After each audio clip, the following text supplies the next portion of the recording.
I'm not sorry because of speaking my mind and being open about how I think and how things are. Sijuti wala siombi msamaha wala siombi radhi kwa yale niliongea ambayo niliongea mimi mwenyewe na akili yangu kulingana na nivo ambavyo naona vitu vinaendelea. Mwana harakati huyu ambaye anaitwa Batuli kutoka Mombasa pale 001 ndani ya 254 Kenya, ambapo amefunguka kueleza mpango mzima ya kwamba yule ambaye ni Boniface Mwangi ambaye alikuja juzi na kusema kwamba alidhulumiwa na kufanyiwa vitendo vya kikatili ndani ya Tanzania kwa kupigwa baada ya kwamba ameenda kule ili kwenda kutetea haki za kibinadamu.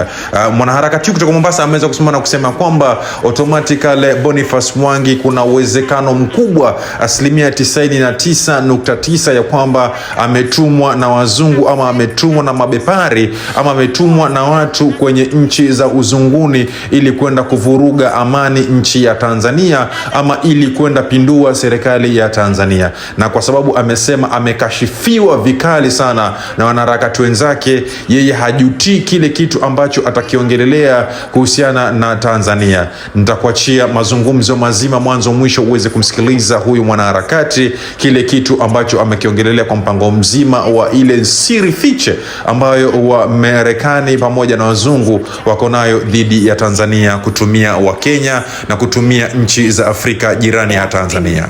That is okay. But just because Tanzania, they have small problems, yeah, like any other country in the world, they are not excluded from other countries.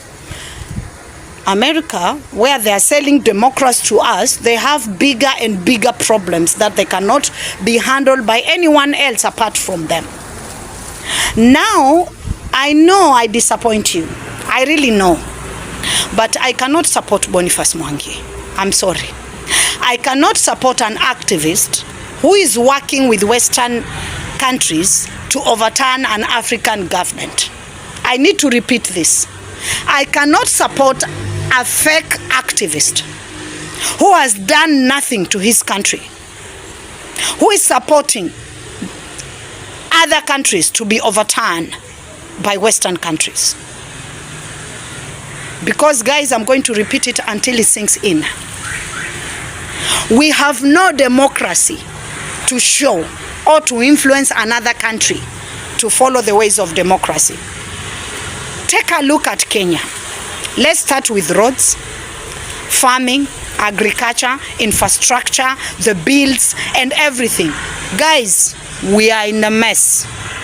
I'm going to support any activist, no matter how fake you are.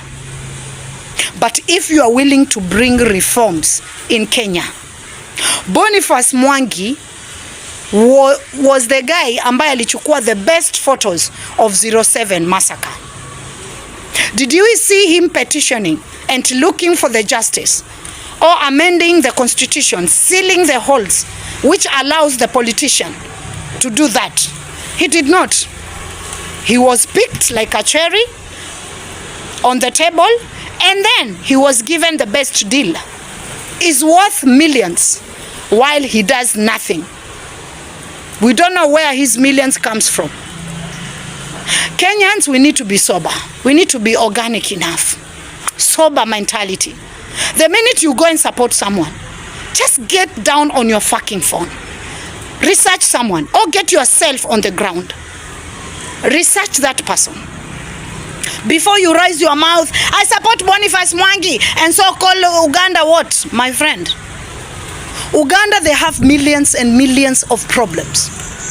That lady, she's supposed to show us what did she do to Uganda, because according to me, she looks different of what Museveni was rejecting.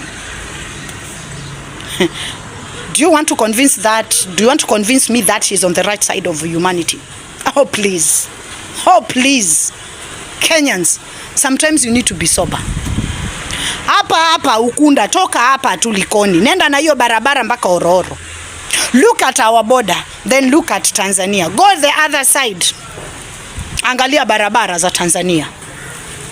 Nenda ukaangalie commuters, wasafiri Tanzania. They are represented, wana haki zao, wakiuawa wakifanywa nini mtu anachukuliwa haki. Go and look at ministers and MPs when they steal government funds. they are fired on the spot. Do you understand what I'm trying to say?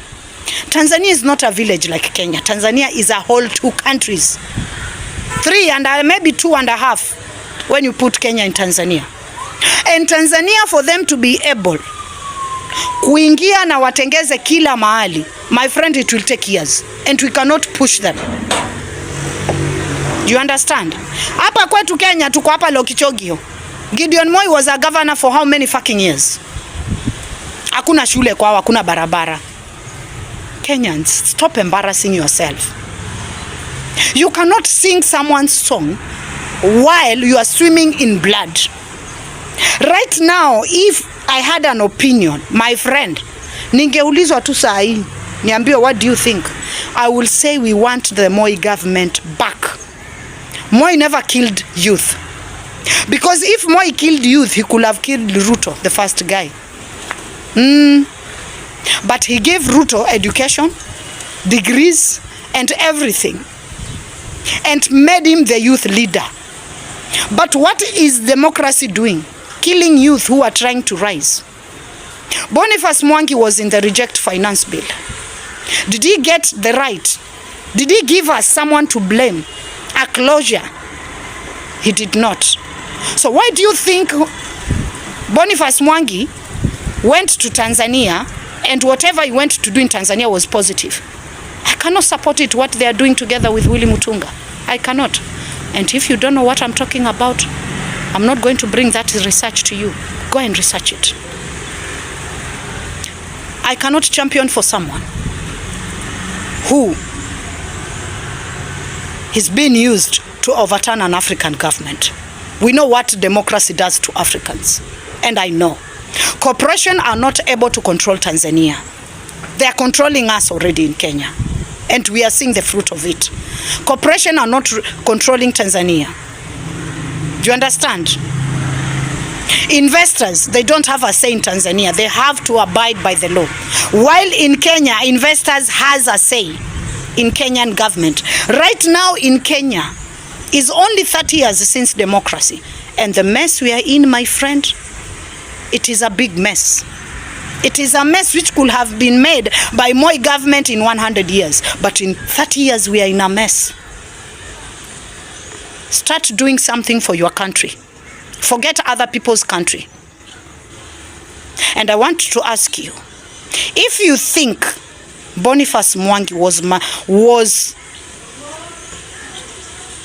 whatever he was done, if you think it was Tanzania, think again. Go and confirm what the Western NGOs does when they want to get into the government. They bring all kind of people. And there are some people who collaborate that. And Boniface Mwangi is just another fake activist. Because you cannot tell me a man like Boniface Mwangi, he has children, he has a family. There is a lot for him to come and admit that that was done for him. Boniface Mwangi amesema alibakwa, akabukuliwa simtu. Boniface Mwangi ana mtoto anaenda shule, ana mke, ana nini. Alikaa akafikiria the reputation of his children. Alikaa akafikiria, what will happen to my kids? How are they going to be looked at when I spit this out? I'm looking at this way. Boniface Mwangi has another agenda. Not the agenda you are thinking about. He has another agenda. I'm just going to give you a hint. Do you know the agreement Samia Suluhu agreed with LGBTQ in Tanzania? Go and do your research. I was there last year but one. Did you see the reforms of LGBTQ in Tanzania? How they're supposed to go into government, the NGO, how they're supposed to operate. She was very tough.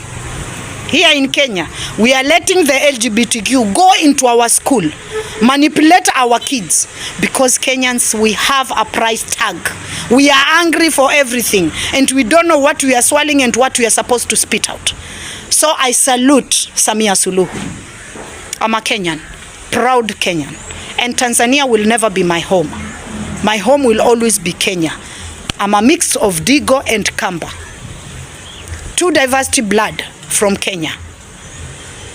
And just because I'm talking about Tanzania, it does not mean I love them more than my Kenyans. But we need to do something in our country. We need to do something in our country. We have a mess in this country. Let's fix this country as activists and stop meddling in other people's business. Samia Suluhu, she has a right to rule her country. She has to decide on whatever she has, and she does not require anyone permission. And that is how I understand it in the back of my mind. If you want to know the caliber of Boniface Mwangi, go and research Mutula Kilonzo, Saitoti, and whatever conspired in the Willy Mutunga story. And come and tell me Boniface Mwangi is a real activist. I'm standing alone, but I'm willing to walk alone until the day I'll find like-minded people. I'll face a lot of challenges, but I'm sorry, I cannot support Boniface Mwangi. If it hurts you, shove it somewhere.